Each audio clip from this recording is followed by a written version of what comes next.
आरो गमायैनो जेलाव हाबफिननाय सानहालागै आदाया गांसेल' आर'नाइ गानदों।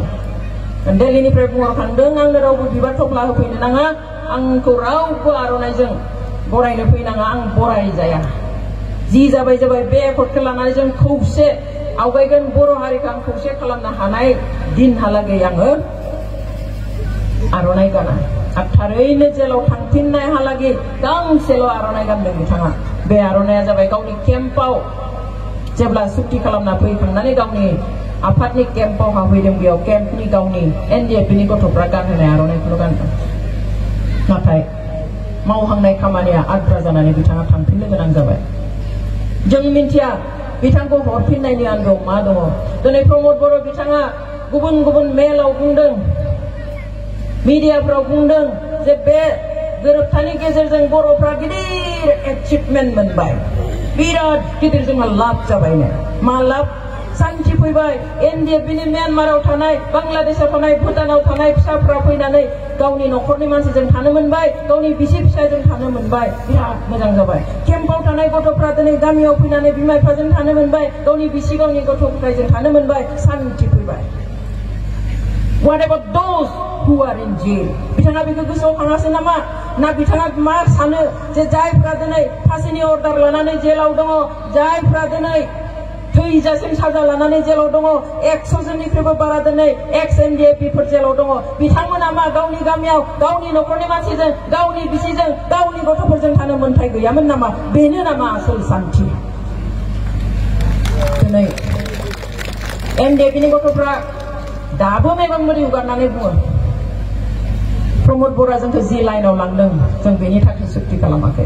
जों गावनि न'खरनि मानसिजों थानो, गावनि हिनजावजों गावनि फिसाजों थानो थाखाय जोङो एकर्ड खालामाखैमोन। जोंनि एकर्डआ बर' हारिनो, बे हालामनो माबा मोनसे बांसिन गोहो होथों होननानैसो जोङो जोंनि political rights, social rights, everything, economical rights गासैबो लेजिस्लेटिभ आरो एडमिनिस्ट्रेटिभ पावार आरो एरिया एक्सटेनसना जाहाथे बारा जायो बेनि थाखायसो सुक्तियाखौ जों जाजानो लुबैदोंमोन। जों न'आव थानो थाखाय, गावनि बिमा बिफाजों थानो थाखाय जोंनो सुक्ति नाङामोन। बिथांमोना सेक्रिफाइस खालामग्रा मानसि।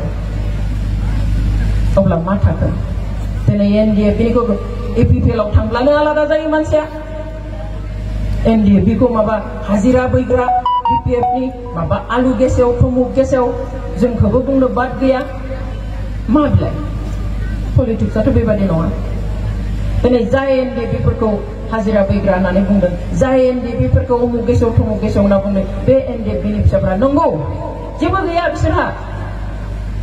सोरनिबा खामानि मावदोंबा थांलाय फैलाय फैसा होदोंबा लानांगोन। गावस्राबो हाजिराखौनो बैगासिनो। बहानिफ्राय फैब्रबनानै धोनि जाखो? एकर्डनि सप्तासे सिगाङाव फैनानै दिनै फेरेंगा मोना बहानिफ्राय धोनि जाब्रबखो? बहानि गारि लाब्रबनानै दिनै केन्डिडेट जाब्रबखो? सोरबायाथ' होदों। अब्ला जों बुंगोन नामा बिथांमोनखौबो हाजिरा बैनाय होननानै? इउपिपिएलनि जों बुङा। दिनै बे एनडिएफबिनि फिसाफ्रा जों नुदों 9 तारिखआव 9 मार्चआव जि खालि एनडिएफबिखौ सिफायदोंमोन, डिसबेन्ड खालामदोंमोन, ओइ खालि मेगन मोदै गनो गोनां जादों। एनडिएफबिनि लिडारफ्रा बे एनडिएफबिनि फिसाफोरनो, केडारफोरनो, मावथिफोरनो जेबो हरनो हायाखै। गोदोनाव आर'नाइ गांसे गांसेल' सोनानै न'आव हरदों। बेखौबो थोआखै, आर'नाइ होजोबनोबो थोबावाखै। न'आव थांनानै उन्दुनो बिसना गैया। सोरबाया केम्पनि बिसनाखौ लानानै थांदों, सोरबाया गामियाव धोनि मानसि सासेया बिसोरनो बिसना गोदान बायनानै होदों, बेयाव उन्दुदों बिसोरो। बिनि उनाव जोङो माब्रै रान जायहा 34 years 34 बोसोर बर'नि थाखाय, बर'खौ खर' दैखांना थांनानै थानो थाखाय रैखाथि होबोबाय, बिसोरखौ दिनै जों एकर्डनि बोसोरसे जायैयावनो जों इसिबां अपमान बोरै खालामनो हानो? आइफोर आफाफोर, जोंनि मेन्टेलिटिया बेबादिब्ला अब्ला फैगौ समफ्राव जुदि हारिखौ रैखाथि होनो आरो गसंनो गोनां जायोब्ला रावबो ओंखारनाय नङा। दिनै सोर मावबोनाय, सोर दांनाय बेखौ मिन्थिया।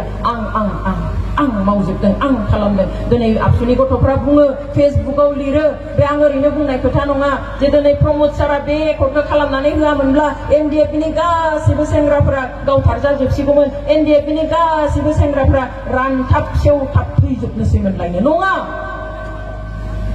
बे नंखाय। एनडिएफबिनि जि सोमावसारनाय हाथियारजों बे सोमावसारनायखौ भारत सरकारा स्वीकृति होदों, गनायथि होदों, रिकगनिशन होदों। बिनि उनाव सीज फायार डिक्लेयार खालामदों सोरखारनिफ्राय आरो एनडिएफ बिनिफ्राय इन्टारल'किटर एपइन्टमेन्ट होदों भारत सरकारा गावनो सावरायनो थाखाय जे थारैनो बर'फ्रा माबा मोनसे समस्या दंमारो राजखान्थियारि रांखान्थियारि समाजारि बायदिसिना समस्या दंमारो बेवहाय फै जों सावरायनि आरो सावरायनायनि गेजेरजों जों बेखौ फोसाबनायनि लामा दिहुननि सावरायबाय इन्टारल'किटरनि गेजेरजों फाइनेल जाबाय प्रमद बर'आ सहि होआ होनबाय सेपारेट स्टेट होआ मोनाब्ला इन्टारल'किटरा बुंबाय जोंहा एनडिएफ बिजों खालामखानांगोन जाखासिगोन आदा नाब्लाया जुदि कनभिक्ट जायामोनब्ला बिनि सिगाङावनो जाबावगौमोन कनभिक्ट जानायाव 4 माससो लेट जाहैदों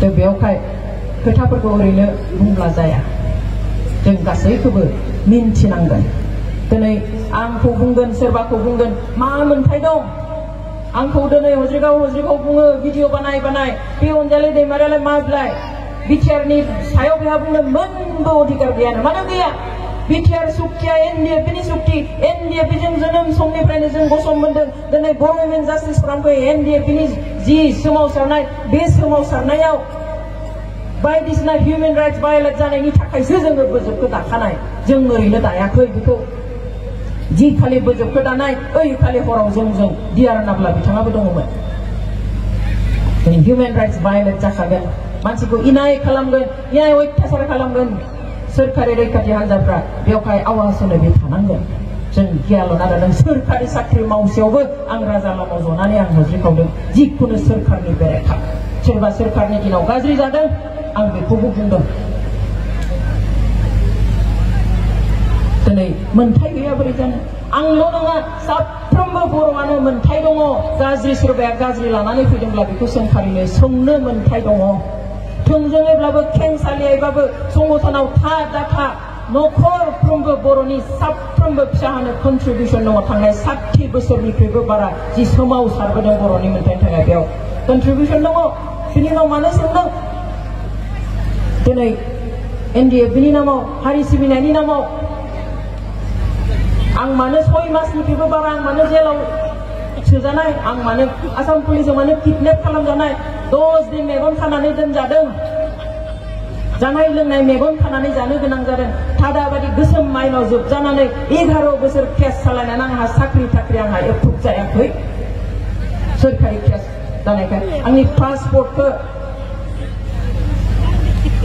दबथायनानै होबाय आं 9 बोसोर आं बाहेरायाव ओंखारनो हायाखै बेफोर मा रंजानायनि थाखाय नामा आंनि आबौखौ गावथारदों आंनि न'आव थांनानै आर्मिया बमा हैदों आइया थैजासिम खोमा बिंगि जानानै थादों बेफोर मा गेलेनाय नामा बेनि उनाव जों सोरजोंबा सोंजानो खालि कुइसन नों मा मावदों नोंहा बुंनो मोन्थाय गैया नोंनि मा कन्ट्रिबिउसन दं no one should ask anybody रावबो बर'आ बे सोंलुनि मोगा मोगि जानो नाङा बिकज जों मिन्थिगौ जों मान होयो सोरबाया जुजिदों न'आव थानानै support खालामनायाबो that is also one kind of contribution each and every Boro person has got contribution towards our struggle last 60 years खोलोब बिभिन्न संगठन हान्जानि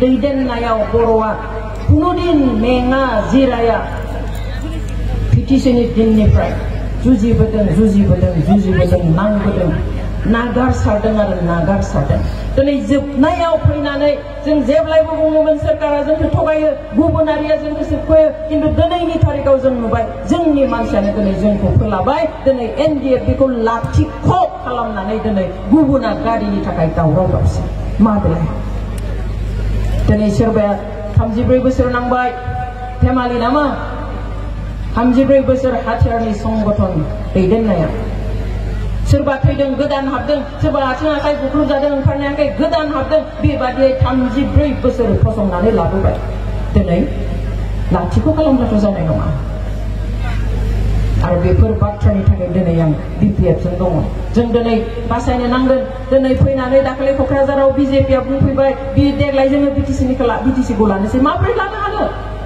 आरो लायोब्ला बे मा जागोन जों माब्रै होनो हानो दिनै UPPL जों बुजा-बुजि जानानै जुदि गाबोन सोरखार सलायो बर'आ जोबखाबाय बर'ल' नङा गासैबो जाथि जनगोष्ठीनि जोंहा आइडेन्टिटिया गैया जागोन बिसोर सालायगोन नागपुरनिफ्राय दिल्लीनिफ्राय आरो बे जोंनि जा BTC दा BTR नामा जियानो दाजाथों बे बेबस्थाया संबिधाननि 6 शेड्यूलखौ आमेन्ड खालामनानै होनाय स' खाखन खालामनो होनाय सेल्फ गभर्नेन्सनि थाखाय होनाय बेबस्था